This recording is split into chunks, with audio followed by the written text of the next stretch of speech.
Hello everyone, it's Sandra, and today's video is going to be about some products that I have used up recently, and I don't have any new products to show you. Usually when I do empties, I also show you new products that I've purchased or new products that have been sent to me that I'm using instead of those products, but this is strictly just products that I have used up. I'm in the process of using up other things in the future, so I have not gotten anything new to share with you. I strictly wanted to let you know my opinion on some products that I've completely used up.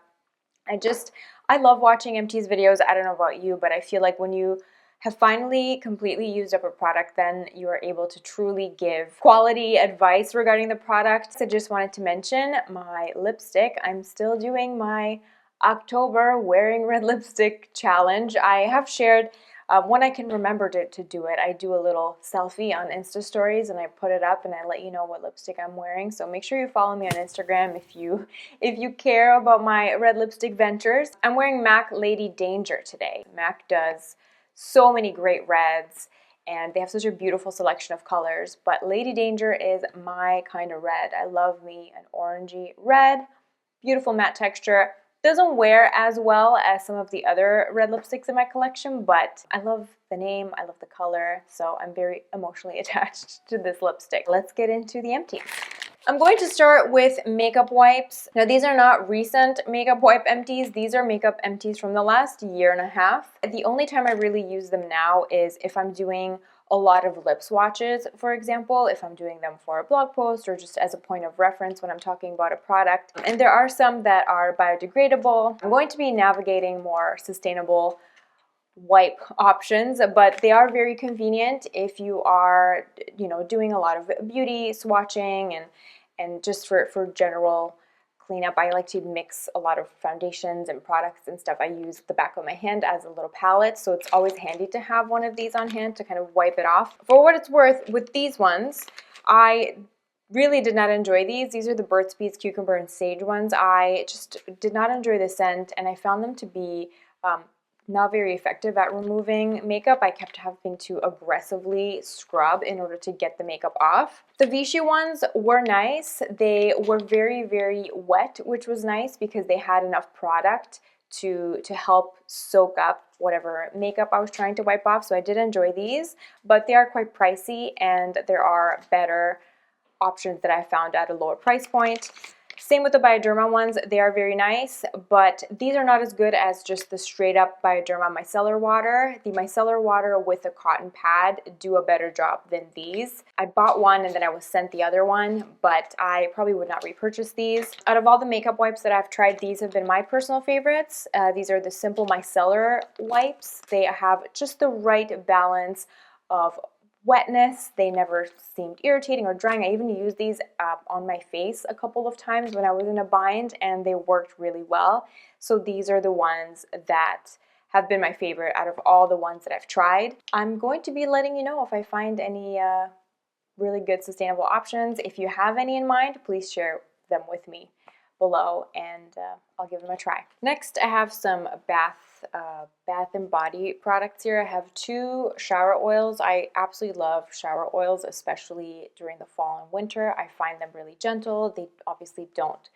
lather as much as a regular soap. They're not drying on the skin. They're also great for shaving your legs with them. So my old favorite, I've been using this for years and years and years. This is the L'Occitane Amande shower oil. This is the first shower oil that I ever tried, and I like the larger size because it has a pump. The smaller size does not have a pump. So these 500 milliliter bottles also come with refills. So if you go to the L'Occitane store, or you can order online, you can get a refillable bag and you can refill the bottle with it, which is again a more sustainable, more environmentally friendly option. So I will definitely be buying a refill for this in the future. I have purchased a couple of refills for this in the past, but I did want to switch it up a little bit just because sometimes I like to switch up the scent. So I'm actually using a Rituals shower oil right now. I also really like the Rituals shower oils, but the bottles are very small and I feel like you use them up quite quickly. Those only have 200 milliliters of product in them, so if I had to choose between Rituals and L'Occitane, I would pick the L'Occitane just because you can get refills for it and you can get them in a larger size. And then I also use up this Aveda Candrima Creme Cleansing Oil. In terms of texture, this had a thicker texture than the L'Occitane oil, and it definitely felt more luxurious and more nourishing on the skin. I felt like after using this, I didn't really need to moisturize my skin after the shower. I also was not that big of a fan of the scent. It was very, very herbal and earthy, kind of smelled like soil and roots and herbs, and it wasn't bad, but it's just not the type of scent that I want all over my body every day. So I probably would not repurchase this. I think they make this in different scents now, but at the time I had received this in a PR package and this was the only scent that they had available. So that's that. Next up, I have some hair care products, and I'm always jumping around with hair products. I have so many, like half full bottles of shampoo in the house, so I have not purchased any new hair products until I use up those. These were just in a process of me using everything up, and they're all from John Frieda. This is the John Frieda Sheer Blonde Color Renew Tone Correcting Shampoo. This is a purple shampoo, and it's not a purple shampoo that I would recommend. This was not very purple. I think if you're looking for a good purple shampoo, there are a lot better options on the market. It had like a good clarifying quality to it, and it did help a little bit with brassiness, but it didn't even hold a candle to my go-to Christophe Robin purple hair mask. And then I had these two. These are the John Frieda Sheer Blonde Highlight Activating Enhancing Shampoo and Conditioner. Now, I really enjoyed the shampoo in this range. The conditioner was just okay. Nothing really to write home about. It was a bit rich, so I only had to use a small amount because if I used too much, it would weigh my hair down. So this is definitely a conditioner that would be more suited for somebody with thicker, coarser hair. I have very fine, thin hair. The Highlight Activating Shampoo was really nice. Again, it had a very nice clarifying quality to it, and the science behind this particular range is that it contains ingredients that remove buildup that tend to make blonde hair dull. So I definitely got a really, really beautiful shine with this product. It really did clarify my hair, but it didn't do much in terms of neutralizing brassiness. I feel like with my hair especially, I need that purple element when it comes to nourishing my blonde hair. I need something to kind of tone down the brassiness. Another hair product that I have used up is the Olaplex Hair Perfector. I think this is my second bottle of this, and I do have another one that's about halfway through that I'm currently working through. This is one of my favorite hair treatments, and it's something that I recommend to anybody that has blonde highlighted hair because it does a really good job at kind of helping prevent breakage and strengthen your hair. I have one skincare empty in this round, and it's an essence. It's the pH Plus Enzyme Essence by Burki. This took me a year to use up because first of all, you do get a lot of product. It is an expensive product, but you get a lot of it, and the ingredients are really, really great. I can't really fault this, but I'm just not an essence person. I really don't need that extra step in my routine. It had a lot of good brightening skin ingredients, and it was very gentle as well. So I think if you're somebody that's very sensitive to vitamin C, very sensitive to acids, and you want something quite gentle in order to slowly exfoliate your skin and get you more brightening results, but if you want a more slow and steady approach, this would be a great product to check out, but just in my particular routine and my particular lifestyle, I did not reach for this that often, and I kind of had to force myself to use it up. If I have to force myself to use something up, I just know I'm not going to be repurchasing it. Then I have some makeup products, and I have two empties of this product right here. One of them you would have seen in my recent makeup favorites video because I was almost out of it, and I did end up running out, and I had an older bottle that had run out and I was saving it for an empties video. This is the Clarins Fix Makeup Setting Spray. I love this, and it's a makeup setting spray that I would recommend to any skin type. It's not going to be irritating. It's not going to be drying on your skin because it does not contain alcohol and those very strong binding agents that something like Urban Decay All Nighter contains. So if you find that you use Urban Decay All Nighter, but if you're using it every day, your skin kind of tends to get a little bit dry by the end of the day, try maybe getting this and just alternating with this or switching over to this for the colder months, because this is just a very gentle, lovely makeup setting spray. And definitely need to buy a backup, but I just haven't gotten the chance to do it yet, but I definitely will. Next, I have two Marc Jacobs products here, and the first is the Marc Jacobs Coconut Primer. This is the Invisible Undercover Perfecting Coconut Face Primer. I think this would be good for all skin types except for very oily. This is a primer that I would use mainly in the colder months when my skin was not as oily. This is definitely not something that I would reach for in the summertime. This did a really, really nice job at kind of prepping the skin and just keeping it looking fresh underneath more matte foundations. So I do have similar products that I'm in the process of using up. But yeah, I did enjoy this. I would consider getting it again in the future. I don't need a primer every single day. I will use it if I have it, and I will use it if I'm using a very matte foundation, but I'm just not like a dependent on primer on a regular basis. And then for foundation, I didn't use this up completely. I was almost out of it. I used about 3/4 of this and then it went bad. I've had this for a really long time. I think I bought this when it first launched, which was, oh my God, I think it was like 3 years ago now. So this definitely is past its expiration date. I'm going to be throwing it out, but this is the Marc Jacobs Remarcable Full Cover Foundation, and I have the shade 27.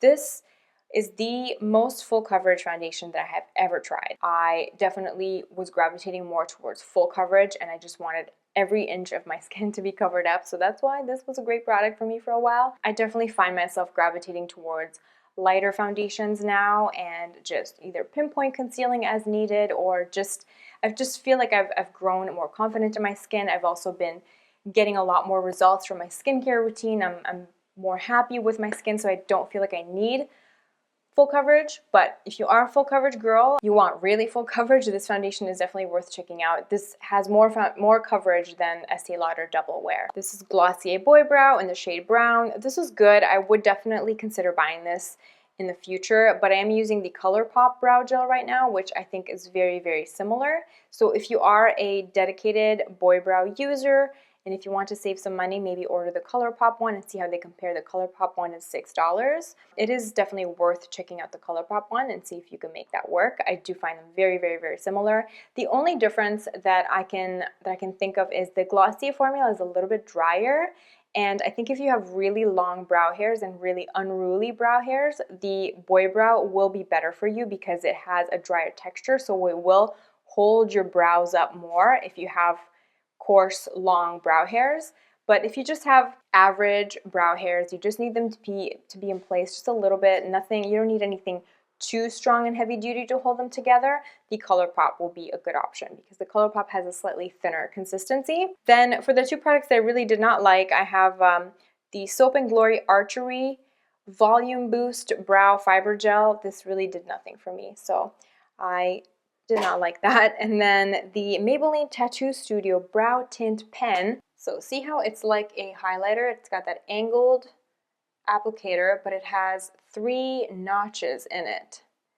So the premise of this was to mimic the effects of microblading when you're applying this, I think. And the color is really nice. The color Soft Brown worked really well for me, and it was working really well for about a week, and then it just dried up. I'm not sure if maybe I got a faulty one or if they're all like this, but it's definitely not worth buying if it only works for a week. It just dried out super, super fast. Speaking of products that dry out really fast, I have 2 liquid liners here from L'Oreal. This is the L'Oreal Voluminous Noir. This had a really, really great packaging. I like how elongated it is, and the ergonomics. I really enjoy the ergonomics of it as well. I think that it really helped get a very precise, thin, beautiful line. I'm not so much into graphic winged liner anymore. I definitely like just a very, very subtle wing at the end. This lasted about a month and it dried up. And then the L'Oreal Infallible Paints. This is the liquid eyeliner. They have beautiful colors in this formula, and I had the same problem with the colored ones as well. This dries out in like 2.5, 3 weeks, and it doesn't have anything in it to kind of keep the product moving, to kind of keep it from drying out. So I think maybe that's why, but just really disappointed that they dried out fast because they were nice liners. I liked the pigment of the black and I liked the applicator they both had. But on the contrary, I have the Tom Ford liquid eyeliner, which is excruciatingly expensive, but this did not dry out. It took me 1.5 years to use this up, which is a lot longer than you're supposed to keep a liquid liner. I think they say that you're supposed to get rid of it after 6 months, but this was the gift that kept on giving. It has a thing in it, you know, to keep it from, to keep the tips from getting dry, and it has 2 ends, one small one for precision work, one larger one, and this is not a felt tip, this is a brush tip, just very, very precisely cut brush. This is a perfect liquid liner. I do have other liquid liners that I've been sent in PR, and I'm trying to use those up before. Maybe one of those will be my new favorite, but so far nothing that I have tried has beat the Tom Ford Eye Defining Pen. I never had to close the cap, shake it up, open it again to finish my eye. I only had to do that towards the end, which is when I knew that it was time to say goodbye, but it's just perfect. It gave an effortless line. It just glides on like a dream. It's a great product if you struggle with liquid liner because it just does not skip. It doesn't skip and drag. The price tag kind of gives me heart palpitations, and not in a good way. Next up, I have some mascaras. So first is this Dr. Hauschka Volume Mascara. This gave such beautiful volume, and it made my eyelashes look amazing, but it smudged like crazy. So I was not able to even wear this for like 2 hours. It would just smudge within the first hour of application. So this was a miss for me. This is the Care Vice mascara, and this was wonderful. The tube didn't dry out. It took me a good 6 months of use, which was great. And the cool thing about the Care Vice mascara is that it has a refill. It's refillable. Like usually the packaging of all Care Vice products is this beautiful aluminum packaging, and this is just the cartridge for the mascara. You can just buy refill cartridges of it that you then put in the aluminum packaging. So I would definitely consider getting this again. I also like the size. It's a very travel-friendly size. Even though it has a smaller tube, like I mentioned, it did not run out very fast. If you liked the Glossier Lash Slick Mascara, which I have in my empties as well, this is like Glossier Lash Slick, but with a tiny bit more volume. You want definition, a little bit of length, a little bit of volume, this is worth checking out. And then speaking of Glossier Lash Slick, I have my tube of Glossier Lash Slick right here. I really, really liked this mascara. This truly felt and looked so natural on the eyes. This is like the ultimate no makeup, natural looking mascara. This lasted so beautifully in the heat and humidity. This is like a go-to vacation mascara for me, especially if I'm going to a hot country, because I have a big problem with mascara smudging on me, but I also hate waterproof formulas because a lot of the times they irritate my eyes and I just have to spend so much time to remove them. It's not enjoyable for me. I don't want to keep dragging and aggravating my eye area. So I like non-waterproof formulas that are smudge proof, and that is hard to find for me. It might be a bit too natural for some people. I think that a lot of the criticisms that this mascara got is that it just kind of looks like nothing. I definitely don't think I could have gotten away with this mascara with my regular lashes, but ever since I started using that new eyelash growth serum, I've been very happy with my lashes. And I would definitely buy this in the future. This kind of replaced the Estee Lauder Little Black Primer for me, because before I discovered Lash Slick, I was using the Estee Lauder Little Black Primer in a similar way. I've mentioned the Estee Lauder Little Black Primer a few times on my channel. I have gone through about 3 tubes of this over time, and I loved it. Really great lasting power, and it gave really nice definition at the roots, a very natural effect. But on my particular lashes, I found the Lash Slick to give me a bit of a better effect. So these did very similar jobs for me, but I prefer the Lash Slick. So I think going forward, I will be repurchasing Lash Slick instead of the Little Black Primer, but the Little Black Primer is still a great product. And then finally, I used up the Lancôme Monsieur Big Mascara. This is a very well-loved mascara on the internet, and the brush is amazing. It gives beautiful results, but unfortunately this mascara smudges on me. looks good for about 3 hours, and then it starts kind of flaking and smudging on me. But this definitely was not a lasting through the workday mascara, because by lunchtime my mascara would be on my cheeks. And then the last two things I wanted to mention are lip balms, and I adored both of these, but I have so many lip balms to use up before I consider repurchasing these, but I would repurchase both of these in a heartbeat. This is the First Aid Beauty Ultra Repair Intensive Lip Balm. This had a matte texture, and I used this at night. This is a lifesaver for me for 2 winters in a row when my lips were just painfully dry. So I would definitely get this again, but I'm currently trying to use up the Laneige lip mask, which I don't like as much as this, but I'm determined to use it up, so I'm trying to work with what I have. And then we have this Clarins base. This is the Lip Perfecting Base. This is a matte lipstick primer, and this is a great product to have on hand if you are a liquid lipstick lover, a matte lipstick lover, because matte lipsticks tend to be very dry on the lips. But this product did a really nice job at priming the lips, and it didn't really interfere with anything I would add on top. Those are the products that I have currently used up. Let me know if you have tried anything in the video. Let me know what your experience has been with the product. Also, if there's anything that you have used up recently, let me know in the comment section below. I've been talking for too long. I need to make myself a tea and edit the video. So thank you so much for watching. I hope you're having a lovely, lovely day, and I will see you in my next video. Bye.